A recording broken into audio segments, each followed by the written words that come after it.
This video is just going to be something of a recap of all of the voting methods we've looked at so far, and it's going to talk a little bit about some theoretical stuff in section 1.5.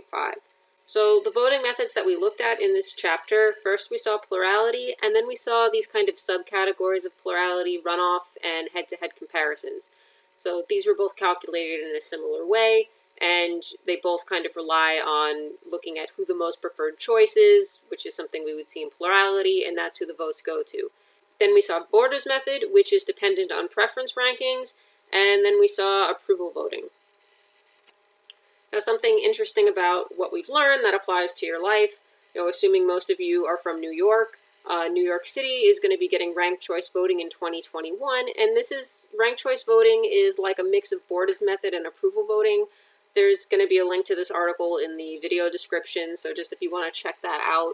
Hopefully now that you've seen these videos, you've taken this class, you'll have a little bit of a better understanding about how our voting is going to be changing next year.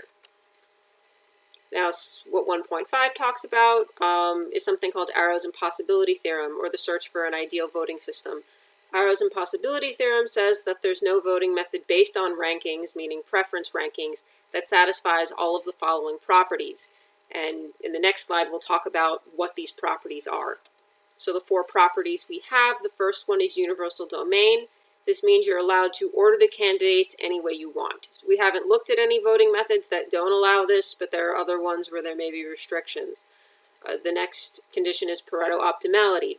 What this says is if all voters prefer choice A to choice B, then the group should not prefer choice B to choice A. So that means if all voters have ranked A higher than B, you shouldn't have some type of outcome where choice B ends up coming out above choice A in the final count. Non-dictatorship is the third condition. This says no one individual's voter's preference totally determine the group choice.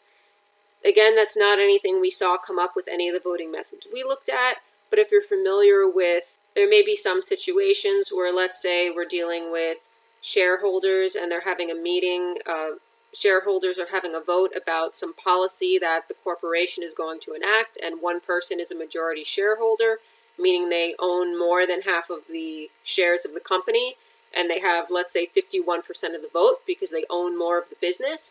That would be something where non-dictatorship isn't satisfied because you have one person that has more voting power than other people. This doesn't apply to any of the methods that we've learned. And the last one, which is a little bit weird, independence from irrelevant alternatives. This says if the group picks A or B, the addition of new choices C, D, E, etc. will not change the election's outcome.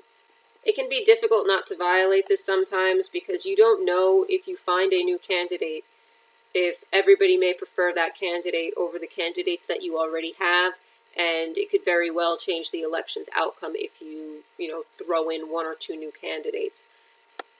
So that's it for section 1.5. After this, we're going to get into chapter 2, which is on apportionment.